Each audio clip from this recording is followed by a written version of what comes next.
I'm Eric. And this is Rue, and today we're gonna do a... Oh wait, we didn't introduce Rue. Hey there. Howdy ho! Stop doing anything. My name is Griselle. And my name's Eric. And this is Rue, and today we're gonna show you a video of our little tiny home on wheels.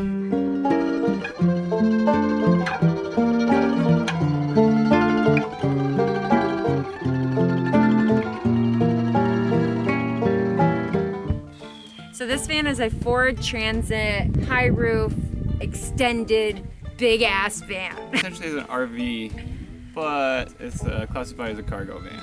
We used to live in a tiny van that didn't move, and we lived there for A year and a half. What are other reasons why we decided to choose this van? The Transit's a pretty decent towing capacity. It's a diesel van. It hasn't gone down too much. The diesel is good because I'm able to use it with our diesel heater. Do you want to switch places with me?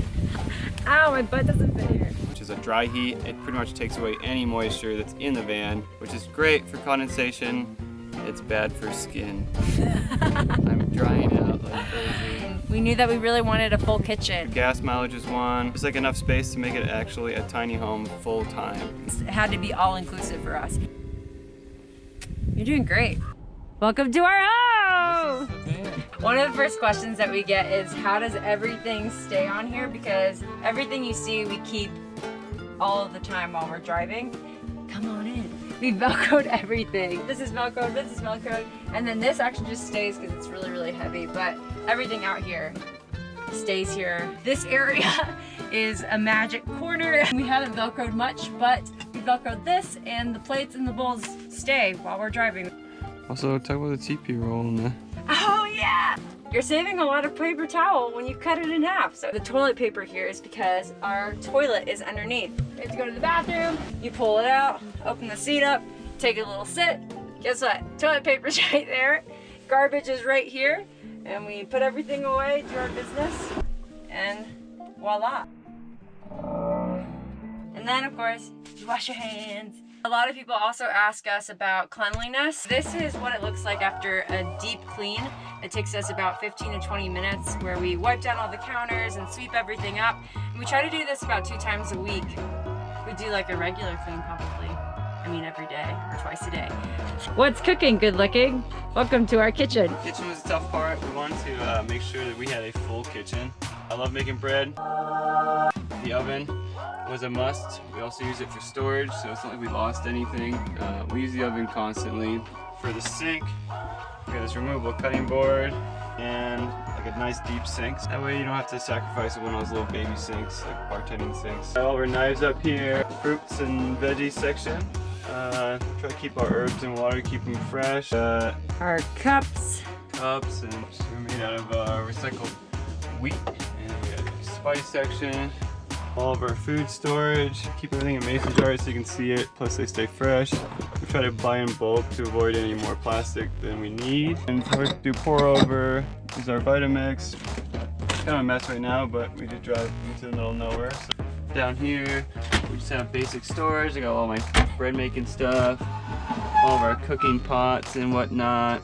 It's definitely a game of Tetris. Yeah, these are the Tupperwares that we chose. They are awesome. Come in this lid, liquids, hot, cold, whatever you want. And the best part is they fit perfectly in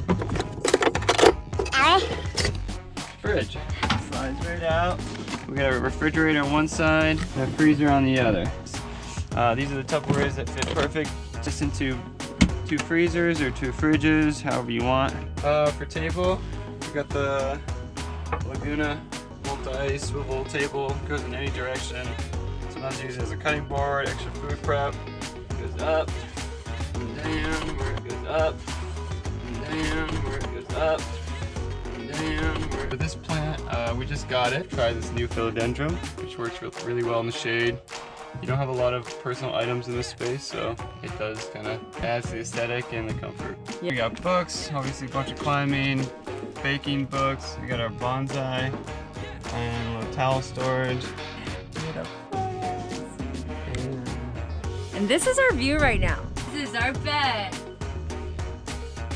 So this is a full-size mattress. Right now we have it long ways. For a while we were having it this way, but depending on where we park, there's a lot of times it's kind of at a slant, so we can choose which way to sleep. So we have some storage stuff underneath this. My violin is over there.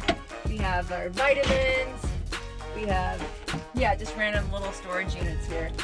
And then when it comes to clothing, we have all of our clothes in each of our sides. So this is mine, and it's kind of messy. Maybe we'll open it. Let's see here. Oh, babe, that's pretty good. And we try really hard to be really minimal about our clothing. What's yours look like? Go ahead, show the people. Oh, I don't know. It's a good time. I haven't folded my clothes. We also say, like, where's our laundry gonna go? And so we made this little laundry chute. This kind of empty hamper. You just throw in there, forget about it until laundry day. So for electric, and then behind it, you can see our Victron Energy electric monitoring system. We're at full bars right now because we're in full sun. 120. We got 12 volt too. So we prefer to use the 12 volt anytime we're charging because it goes directly from the solar down here. It's electric. So we got 2 of the Battleborn 100 amp hour batteries. Our power, obviously our power source. 1500 watt inverter. We got a B2B charger, so anytime we're driving, we can charge off the battery. Smart solar charge controller. It's charged from our solar panels up top. We have 2 175 watt panels. Important thing is, not everybody's really familiar with electric, and neither were we. We used some guides online to base it off of. Far Out Ride, great van blog. 2 engineers seem really intelligent, know what they're doing. We base the system off of their guide. It pretty much enables you to be charged at all times. If you're in a city, you can plug into anyone's outlet and charge the batteries. If you're driving, you get to charge the batteries through this the battery-to-battery charger. Or if you're just out here like we are right now, where we haven't driven in a couple days, you're just charging from the sun. All the systems in our van, we spent the most money on this, which I would suggest budgeting properly, but we have never had to worry about it. Hello, welcome to the garage.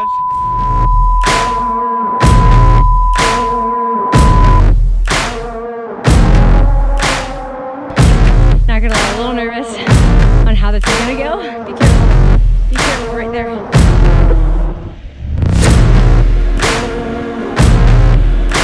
Come on!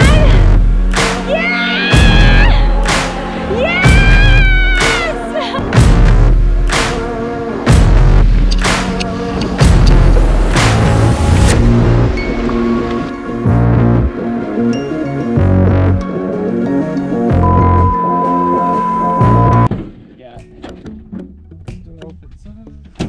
Zing zing! So we have a lot going on in the garage. First thing you see is this instant water heater from EcoTemp. It's got a hot water shower on it. How we get our water from any like landline hose or water source, you can just plug into this. It goes to the RV filter, and it goes to our 30-gallon reservoir. About 28 gallons in there right now.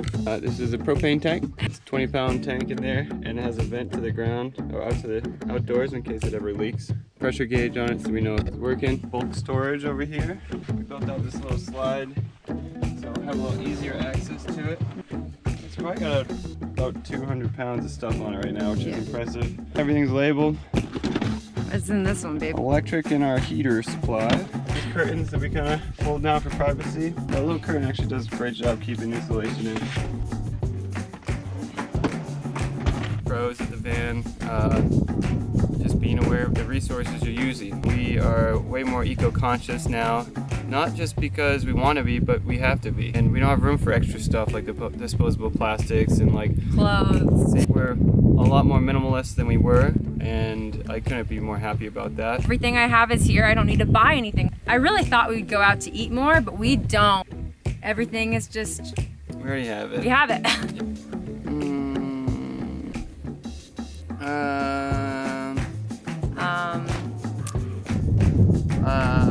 Let's see. We've had to really work on our communication skills. When Eric needs alone time, then sometimes I just go to the front seat. Just really working on that, which sounds like a con, but also has really benefited our relationship. Like, everything is kind of just brought out to the surface. You can't really hide behind anything. If you're frustrated, you go to another room. Well, you're kind of just, you're with your person and you're with everything. So again, just working on that communication has been hard, I feel like. I think it's definitely made us stronger. Had some fights and some fun along the way. But Fights and fun. Fights and fun. I guess the world still isn't ready for van life. We don't have the funds to be staying at RV parks every time, let alone do we want to. But it feels like you don't really have a place. Being in cities is definitely the hardest part. I had our fair share of getting knocked on our window because we thought we were allowed to park somewhere and we weren't. I think that just takes time. Like, we're definitely getting better at it. Which we don't really like parking on streets or anything anyways. Yeah. It doesn't make me happy to open my door up to other cars. We actually haven't parked at a Walmart in a long ass time. I definitely think you should try, experience the Walmart and Walmart people. Great community. Just But don't want not to be part of it. sustainable. It asked a lot of the average cost of living. I think we're still working on it. We've only been in the van about 6 months, but we have recorded a lot of our finances, what it costs to like build out the van, the monthly cost of living with groceries and whatnot. We will attach a Google Doc that you can see kind of full exposure. We've had a lot of amazing adventures in Arthur. Some expected, and others not so much.